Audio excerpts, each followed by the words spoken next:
Dans mon projet, dans ma philosophie, c'est de faire jouer des joueurs à leur vrai poste de prédilection. Mais effectivement, il y a aussi une polyvalence qui est là. Sabaly est capable de jouer à gauche. Il a été formé à gauche d'ailleurs, contrairement à ce que les gens pensent. Et il est capable de jouer à droite.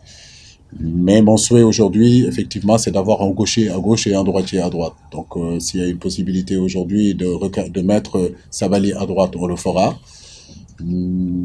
Mais aujourd'hui, un garçon comme Pape Souaré est gaucher, pur gaucher. Il a eu à faire ses preuves avec l'équipe nationale.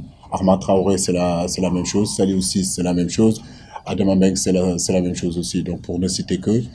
Mais nous continuons en tout cas à regarder ce qui se passe aussi. On a en tête d'autres joueurs. Nous allons continuer à pousser pour pouvoir les convaincre à venir dans cette équipe nationale. Concernant les retours, comme vous savez, on a quand même pas mal de blessés, surtout sur notre côté gauche, où Saliou est blessé, où Adama aussi est blessé. Je crois que c'était l'occasion de faire revenir Pape Souaré et Armand.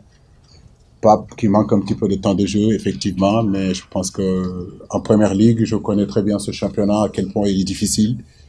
Je pense qu'aujourd'hui, vu ce qui lui est arrivé, se battre jusqu'à revenir en tout cas sur les 18 sur le banc, ça veut dire qu'il n'est pas loin en tout cas de sa forme optimale. Je pense qu'aujourd'hui, c'est l'occasion aussi de le faire venir. Pape connaît la maison.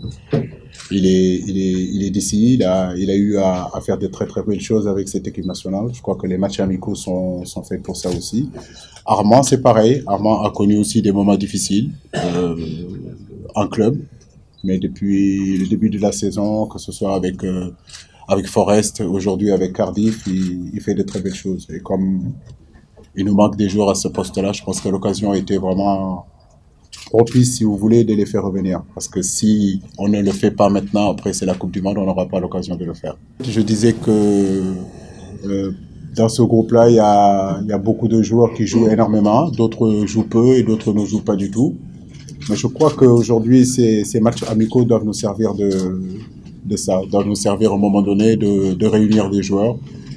Il y a aussi la réalité du terrain qui est que sur certains postes, on est diminué et sur certains postes, on n'a pas beaucoup de joueurs qui jouent. Adama Mbengue blessé, comme je l'ai dit, et l'autre côté, Saliou aussi qui n'est pas opérationnel. Mais je crois que Pape Souaré n'est pas loin. Si c'est de lui que vous parlez, il n'est pas loin du... Après, ce sont juste des choix d'un entraîneur, mais je sais qu'à Crystal Palace aujourd'hui, il est apte à jouer, il est sur le banc depuis le début de la saison. Et c'est l'occasion pour moi, parce que c'est l'unique occasion que j'ai en réalité pour pouvoir le voir. Après, c'est la publication de la liste définitive. Et à partir de là, on n'a pas beaucoup d'autres options. Et je crois que le moment est venu de le voir. Pour Karambou, c'est vrai, je suis en discussion tout le temps avec lui, pas plus tard qu'hier. Je crois que ça progresse, ça prend effectivement un petit peu de temps. Mais j'ai confiance à Kara, je sais que c'est un guerrier. La seule chose qu'on peut lui souhaiter, c'est qu'il continue à travailler dur, parce que l'équipe nationale a besoin de lui, j'ai besoin de lui, le peuple a besoin de lui, le Sénégal a besoin de lui. Donc j'espère vraiment qu'il reviendra à son meilleur niveau pour disputer cette Coupe du Monde-là.